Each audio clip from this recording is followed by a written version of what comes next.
नमस्ते बच्चों। विद्या शक्ति के इस क्लास में मैं आप सबका स्वागत करती हूँ। बेटा, आज का सुविचार है, अच्छा सोचो, अच्छा करो और आगे बढ़ो। आप अच्छा सोचेंगे तो अच्छे कार्य करेंगे, और अच्छे कार्य करेंगे तो आप जरूर जीवन में आगे बढ़ेंगे।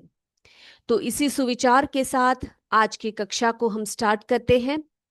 तो बच्चों, हम लोग पिछली क्लास में पढ़ रहे थे जीवों में श्वसन, जिसमें हमने बहुत सारी बातें आपको बताई। उच्छ्वसन क्या है ना, निश्वसन क्या होता है, हम श्वसन क्यों करते हैं, और कई प्रकार के श्वसन होते हैं, जैसे कि अवायवीय श्वसन, वायवीय श्वसन, उनमें क्या अंतर है, कौन कौन से जीव वो करते हैं, हमारे शरीर में कहाँ कहाँ पर अवायवीय श्वसन होता है, ये सब हम लोग पढ़ चुके हैं, है ना। और पिछली क्लास में बच्चों हमने आपको बताया भी था कि श्वसन की आवश्यकता क्यों होती है, हम सांस क्यों लेते हैं, है ना। तो बेटा, आज एक बहुत ही इंटरेस्टिंग सी बात से हम लोग आज के क्लास को आगे बढ़ाते हैं। बच्चों, हम लोग जब हमें नींद आती है ना, या फिर आलस आता है, जब जब हमें कोई कार्य करने का मन नहीं करता, तो हम लोग क्या करते हैं बच्चे, हम लोग ऐसे जम्हाई लेते हैं। क्या लेते हैं? जम्हाई लेते हैं, है ना, यौन करते हैं इस तरह से। तो वो हम क्यों करते हैं, पता है आपको? जब हमें नींद आती है या झपकी आती है तो हम जम्हाई क्यों लेते हैं ना, हम लोग ऐसे बड़ी सी एक सांस के साथ हा करके हम लोग सांस लेते हैं इस तरह से। वो क्यों लेते हैं हम लोग? देखो बच्चों, नींद अथवा झपकी के समय हमारी जो श्वसन दर होती है वो कम हो जाती है, यानी कि हमारी एनर्जी कम हो जाती है। तो परिणाम स्वरूप क्या होता है, शरीर में ऑक्सीजन की आपूर्ति जो है नहीं हो पाती है या कम हो पाती है। ठीक है। तो नींद अथवा झपकी के समय हमारी जो श्वसन दर है वो कम हो जाती है, और इसके परिणाम स्वरूप क्या होता है, शरीर में ऑक्सीजन की आपूर्ति जो है वो कम होती है। तब क्या होता है, तो इसी कमी को पूरा करने के लिए क्या करते हैं, हम लोग जम्हाई लेते हैं। और जम्हाई लेने से क्या होता है, इसके द्वारा हम ऑक्सीजन की अतिरिक्त मात्रा शरीर के अंदर पहुंचाते हैं, है ना। हम बड़ी सी मुंह ऐसे खोल के हम लोग जमाई लेते हैं, तो क्या होता है, बहुत ज्यादा वायु जो है हमारे शरीर में प्रवेश कर जाती है। तो इसलिए क्या हो जाता है, हमारे शरीर में जो कमी रह जाती है ऑक्सीजन की, उसको पूरा कर लेती है। Is this clear? तो बहुत इंटरेस्टिंग था ना ये। चलिए बच्चे, अब हम देखते हैं कि हमने पिछली क्लास में श्वसन दर के बारे में बात की थी, सांस लेने के बारे में बात की थी, है कि नहीं, याद है आपको? ओके। तो सांस लेना क्या है बेटा? सांस लेने में दो प्रोसेसेस होते हैं, कौन कौन से होते हैं? इनहेलेशन एंड एक्सहेलेशन, है ना। क्या बोलते हैं हम उसको? उच्छ्वसन और अंतःश्वसन कहते हैं। तो श्वास श्वास लेने के का अर्थ क्या है, श्वसन अंगों की सहायता से ऑक्सीजन युक्त हवा को अंदर लेना और कार्बन डाइऑक्साइड युक्त हवा को बाहर निकालना होता है। ये आपको बिल्कुल क्लियर होना चाहिए।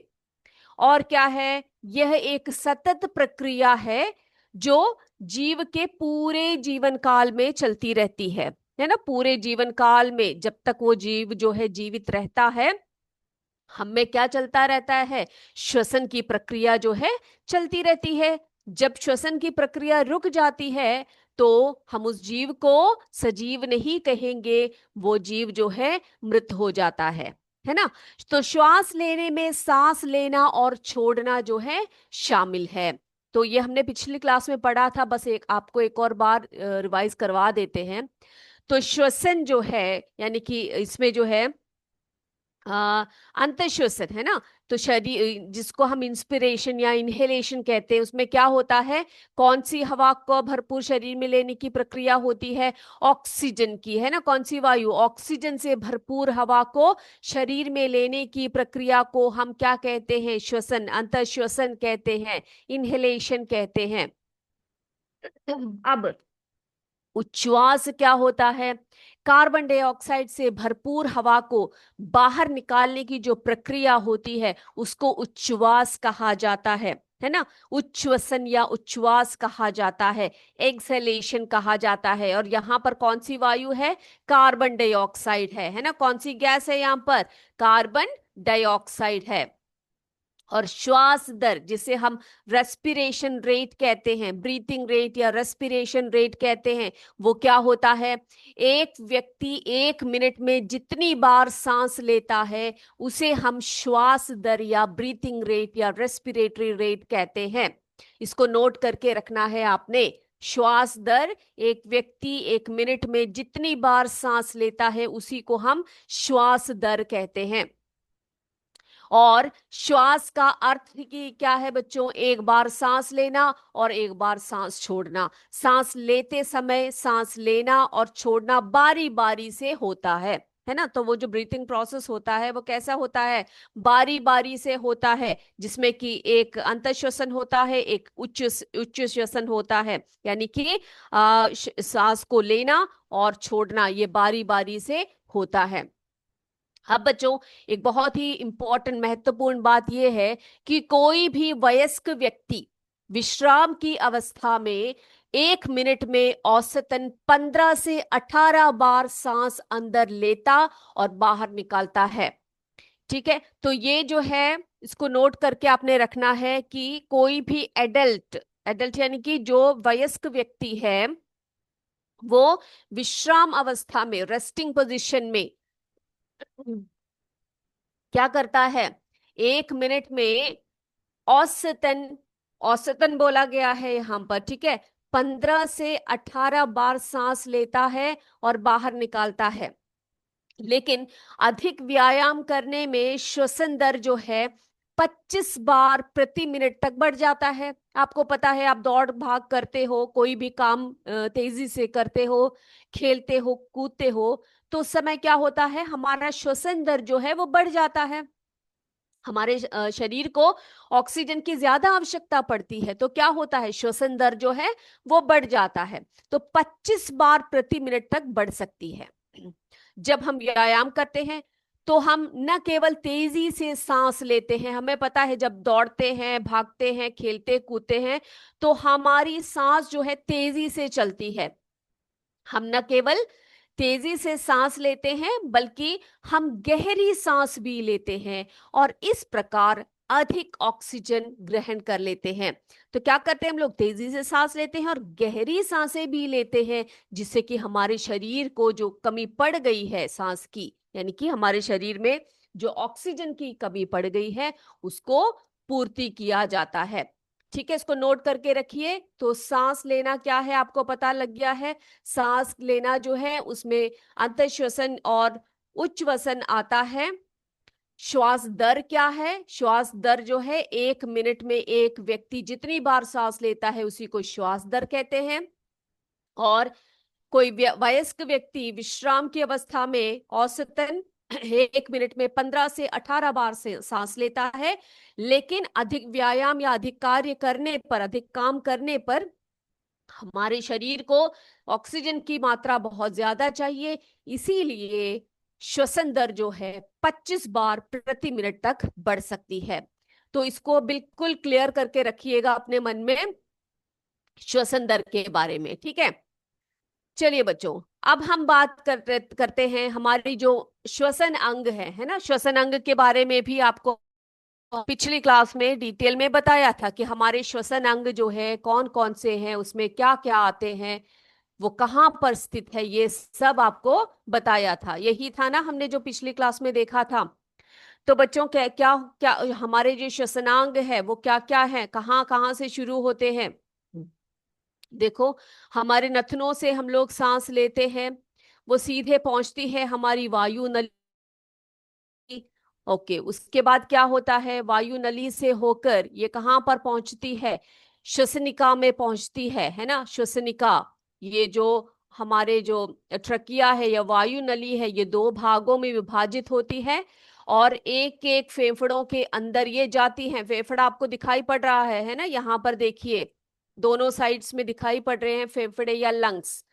तो ये दोनों भागों में जो है विभाजित होकर इसके अंदर को जाती हैं। और ये जो श्वसनिका है ना बच्चों, ये श्वसनिका फिर से लंग्स के अंदर या फेफड़ों के अंदर जाकर फिर से क्या करती है? बिल्कुल सही, फिर से छोटे छोटे नलिकाओं में ये बंट जाती है, जिसे हम कहते हैं सूक्ष्म श्वास नलिका। क्या कहते हैं उसको हम? सूक्ष्म श्वास नलिका या ब्रोंकियोल कहते हैं। ओके बच्चों, चलिए अब उसके बाद यहां पर एक स्ट्रक्चर आपको दिखाई पड़, देखो हमारा जो लंग्स है वो हमारी वक्ष गुहा में होता है। कहाँ पे होता है? वक्ष गुहा में, जिसे हम क्या कहते हैं? थोरैसिक कैविटी कहते हैं या चेस्ट कैविटी कहते हैं। तो हमारे चेस्ट कैविटी में हमारे लंग्स जो होते हैं लोकेटेड होते हैं, उनका पोजीशन वहां पर है। ओके, इसको याद रखिए, वक्ष गुहा में। ओके, अब ये देखो यहां पर एक बड़ी पेशीय परत आपको दिखाई पड़ रही है, इसे हम कहते हैं डायफ्रम। क्या कहते हैं बच्चों? इसको हम डायफ्रम कहते हैं। ठीक है, मध्यपट भी इसको कहा जाता है। तो देखो, ये जो है, ये पेशीय परत जो है, ये हमारे लंग्स को सपोर्ट करती है और उच्छ्वसन और अंतःश्वसन में इसका रोल बहुत ज्यादा होता है। ठीक है, चलिए इतनी बातें सबको क्लियर हो गई है बच्चों। अब हम क्या देखने वाले हैं? अब हम देखेंगे कि हम जो है सांस लेते कैसे हैं। हम श्वास कहते हैं, हाउ डू वी ब्रीथ। ठीक है, हम श्वास कैसे लेते हैं, उसकी जो प्रक्रिया है वही हम सीखेंगे कि क्या क्या होता है, कैसे हवा आती है, तो हमारे अंदर, शरीर के अंदर क्या क्या बदलाव आते हैं, हमारे लंग्स में क्या परिवर्तन आते हैं, यही सब हम देखेंगे बच्चों। How do how do we breathe. ठीक है, हम जो है सांस कैसे लेते हैं, हाउ डू वी ब्रीथ। चलिए इसको भी समझ के आते हैं।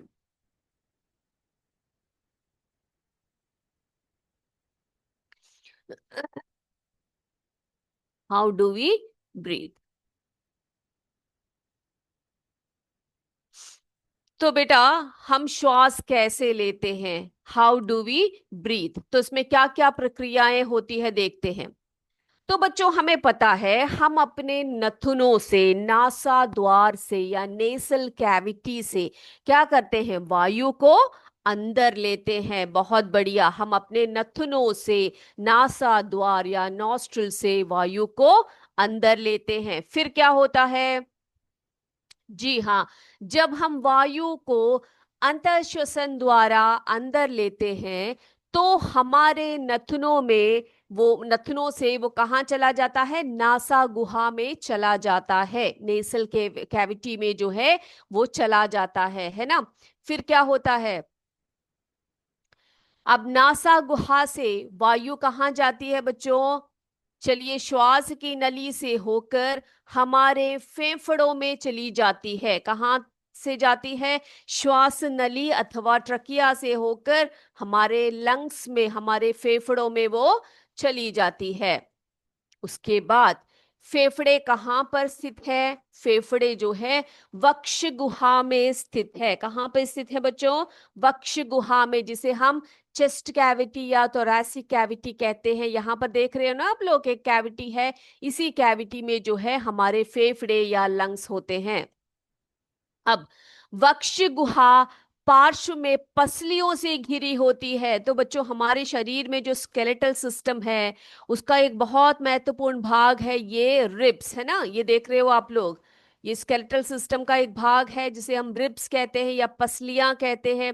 तो पसलियां जो होती है, पसलियां जो होते हैं वक्ष गुहा में, इनसे घिरी होती है और इसके अंदर हमारे जो लंग्स होते हैं वो प्रोटेक्टेड होते हैं। ठीक है, तो हमारे जो लंग्स को प्रोटेक्ट करने वाला जो स्केलेटल सिस्टम का पार्ट है वो है रिब्स। तो देख रहे हो आप लोग, जो रिब्स है, रिब्स क्या करते हैं?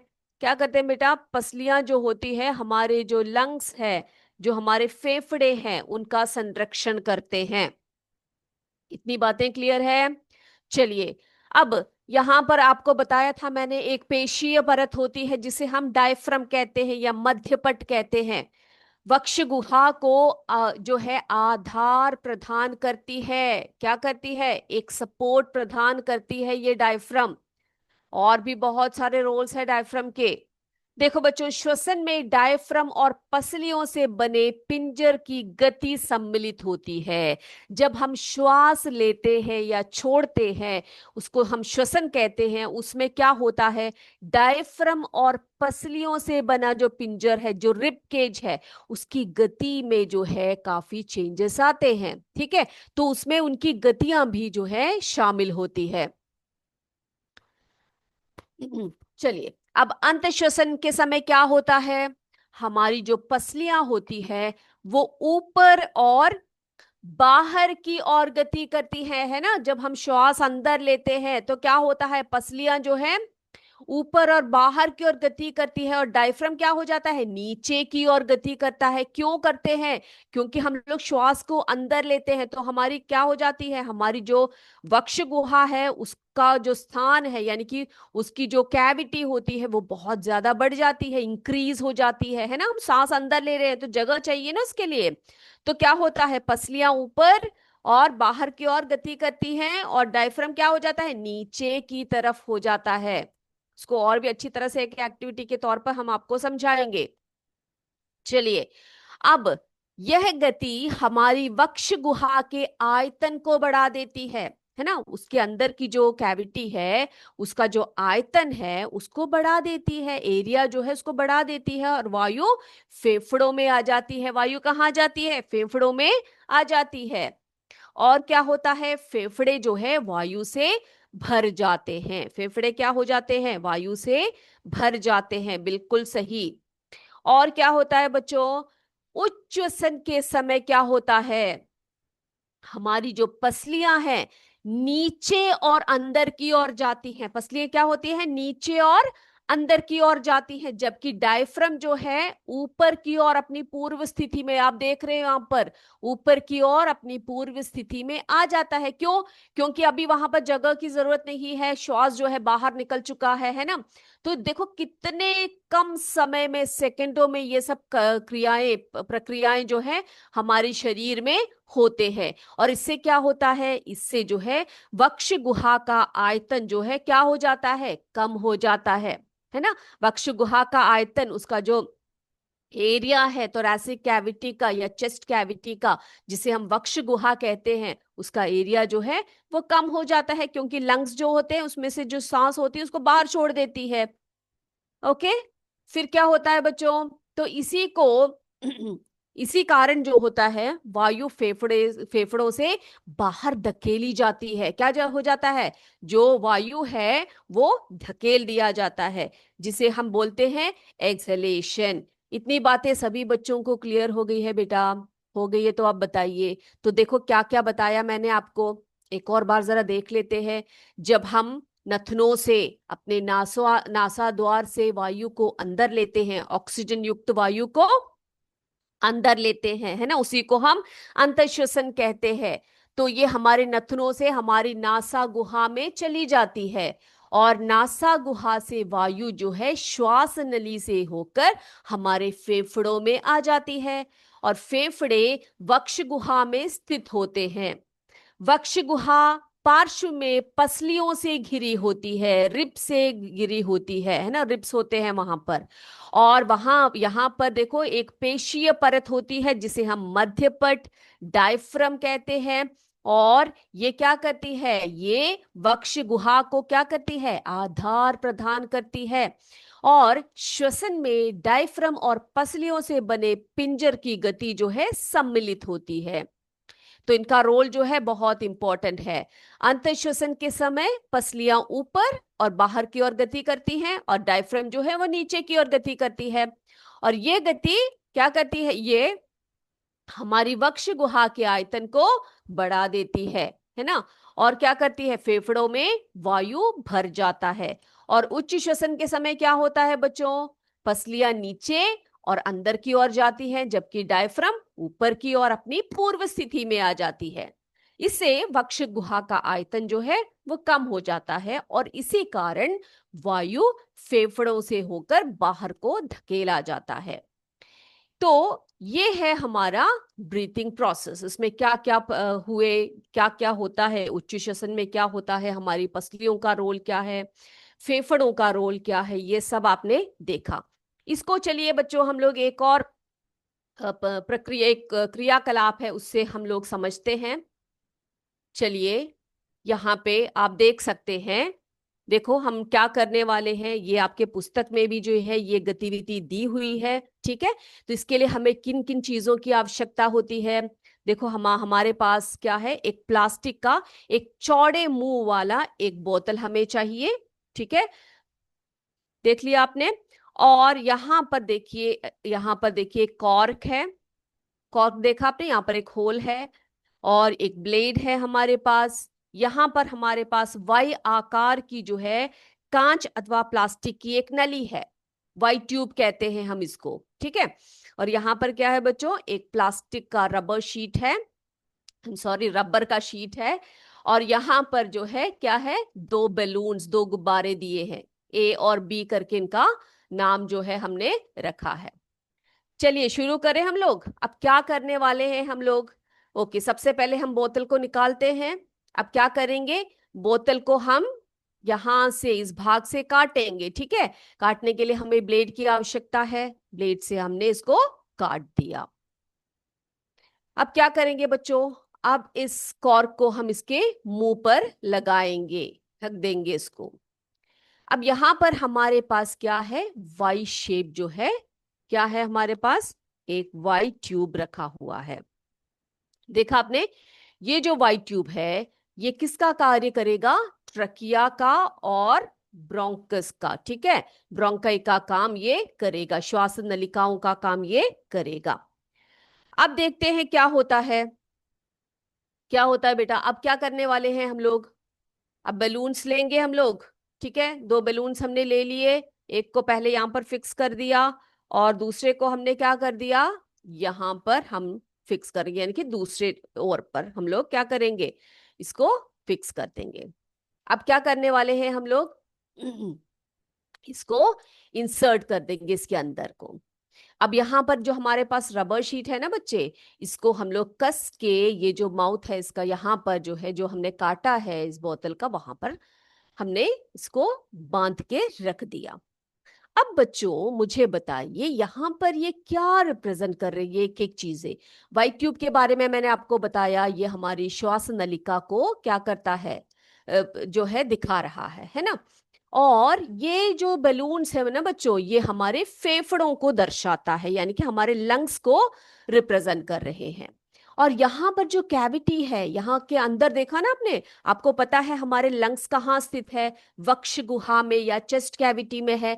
तो ये जो स्पेस है ये हमारी चेस्ट कैविटी मान लीजिए, ठीक है। और ये क्या है बच्चों, ये जो रबर का शीट है जो हमने यहाँ पे लगाया है, ये हम मध्य पट के रूप में लेंगे, यानी कि डायफ्राम के रूप में इसको लेंगे, ठीक है। देखा आपने।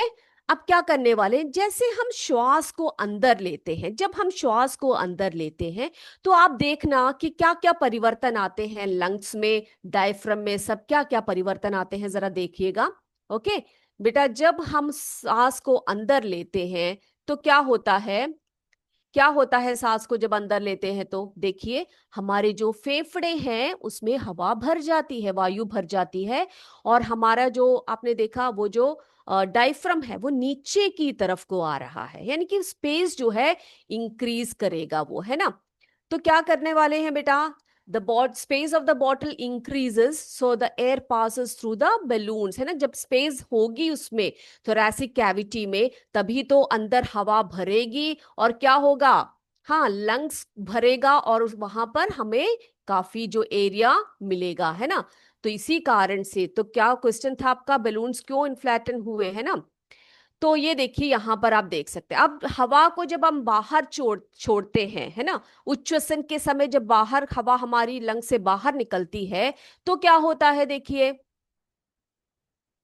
ये देख सकते हो आप लोग, क्या होता है, लंग्स देखो, लंग्स की का जो वो है अपने पूर्व स्थिति में आ जाता है और डायफ्राम ऊपर की तरफ चला जाता है ना। अब बैलून्स क्यों डिफ्लैटेड हुए, when the rubber sheet is pushed upwards, उसको अपवर्ड खींचा गया तो बैलून्स जो है क्या हो गए, उसमें से हवा निकल गई। क्यों भाई, क्यों निकली, क्योंकि बोतल में जो है स्पेस जो है वो डिक्रीज हो गया, यानी कि जो थोरैसिक कैविटी है हमारी जो चेस्ट कैविटी है उसमें स्पेस कम हो गया और बाहर को हमारी जो कार्बन डाइऑक्साइड युक्त हवा जो है वो क्या हो जाती है, बाहर को निकल जाती है।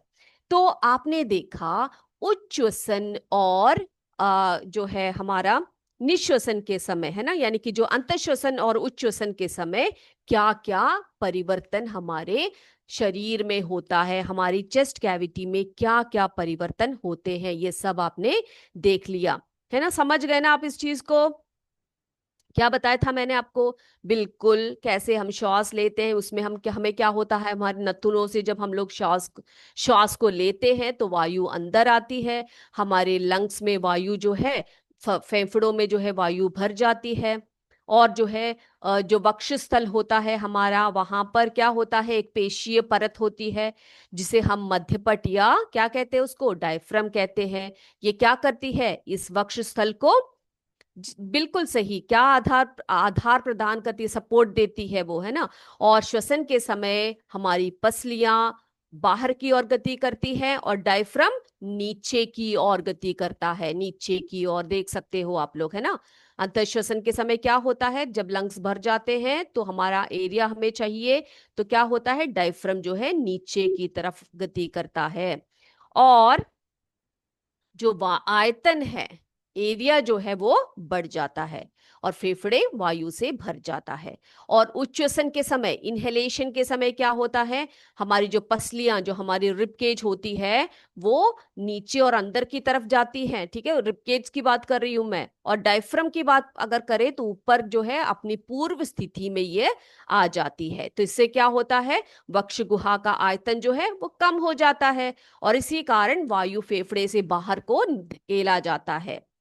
ठीक है, तो इसी तरह श्वसन के दौरान वक्ष गुहा में आमाप में परिवर्तन होता है।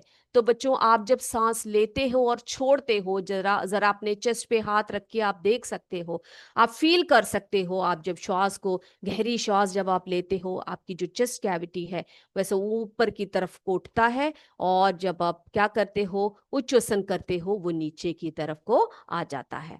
ठीक है, तो हम उसको फील कर सकते हैं। और बेटा, अब जो है एक छोटी सी और अब बात आपको बताते हैं। देखो, हमारे आसपास हम कई प्रकार के वायु का श्वसन करते हैं, है ना। तो हम यही नहीं बोल सकते कि हम सिर्फ अच्छे श्वास को ही लेंगे, अच्छी वायु को ही लेंगे, ऐसे हम जबरदस्ती बोल नहीं सकते, ऐसा तो हो नहीं सकता, है ना। तो हमारे आसपास जो है उस वायु में अनेक प्रकार के अवांछित कण, जैसे धूम्र, धूम्र क्या होता है बेटा, स्मोक होता है ना, धुआं जिसे हम कहते हैं, धूम्र, धूल, परागकण, परागकण क्या होता है, जो पौधे वगैरह होते हैं ना उसमें जो पॉलन ग्रेन्स होती है उनको हम परागकण बोलते हैं, तो वो बहुत मात्रा में होती है। जब हम अंत श्वसन करते हैं तो ये कण क्या हो जाता है बच्चों, हमारे नासा गुहा में उपस्थित रोमों में फंस जाती है। देखो बच्चों, हमारी जो नाक होती है ना, नाक के अंदर जो हमारी जो नेसल कैविटी होती है उसके अंदर छोटे छोटे रोम होते हैं, छोटे हेयर्स होते हैं, स्मॉल हेयर्स होते हैं। अब ये हेयर्स क्यों होते हैं हमारे शरीर में, ताकि हमें जो है, हम जो श्वास लेते हैं उसको फिल्टर करके अंदर लिया जाता है, ठीक है। और अगर इनकेस उनमें जो है लगकर वो बाहर नहीं, यानी कि नासा गुहा में अगर वो पार चले भी जाते हैं, कई कण जो है क्या होता है, पार चले जाते हैं, तब ये गुहा की जो कोमल परत होती है, हमारी नासा गुहा के अंदर जो कोमल परत होती है उसको उत्तेजित करती है। इसके परिणाम स्वरूप क्या होता है, हमें छींक आती है, हम स्नीज करते हैं, है ना, हमें छींक आती है। क्यों? क्योंकि ये कण कभी कभी क्या हो जाता है, हमारी नासा गुहा के पार चली जाती है और जो हमारी कोमल परत होती है उसको उत्तेजित कर देती है, उसको स्टिमुलेट कर देती है, और उसके परिणाम स्वरूप हम जोर से छींक मारते हैं। छींकने से क्या हो जाता है, देखो ये भी एक डिफेंस मैकेनिज्म है हमारे बॉडी का। अवांछित कण जो है वायु के साथ बाहर निकल जाते हैं और इस प्रकार केवल स्वच्छ वायु जो है हमारे शरीर में प्रवेश कर पाती है। ठीक है, तो बच्चों, छींकते समय, खांसते समय आपको क्या ध्यान रखना है, जब आप छींकते हैं तो अपनी नाक को ढक लेना चाहिए हमें, है ना। आपके पास जो हैंडकरचीफ होती है, जो कपड़े होते हैं, एटलीस्ट अगर आपके पास कपड़े भी नहीं है तो आप अपने हाथों से क्या करेंगे, उसको आपके नाक को जरा ढक लीजिए, ठीक है। जिससे क्या होगा, आपके द्वारा बाहर निकाले गए कणों को अन्य व्यक्तियों द्वारा अंत श्वसन के समय ग्रहण ना कर ले। देखो, जब हम बीमार भी पड़ते हैं तो हमारे आसपास के जो लोग होते हैं उनका भी हमें ध्यान रखना चाहिए, है कि नहीं। क्योंकि हम जो छींकते हैं या खांसते हैं उस समय अगर हम सावधानी नहीं बरतेंगे तो क्या होगा, इन छींकों से हमारे शरीर की जो जितने भी सूक्ष्म कण होते हैं वो दूसरों तक पहुंच सकते हैं, और दूसरों में जो हमारे आसपास के लोग हैं उनमें बीमारियां फैला सकती हैं, ठीक है। तो आज के क्लास को आपने समझा होगा, जो क्रियाएं हमने आपको बताई, श्वास कैसे लेते हैं, उसके क्या क्या परिवर्तन हमारे शरीर में होता है, ये सब। चलिए अगले क्लास में और भी बहुत सारी इंटरेस्टिंग बातें करेंगे हम। तब तक आज के क्लास को हम वाइंड अप करते हैं। जय विद्याशक्ति, जय हिंद, जय भारत। धन्यवाद। Thank you.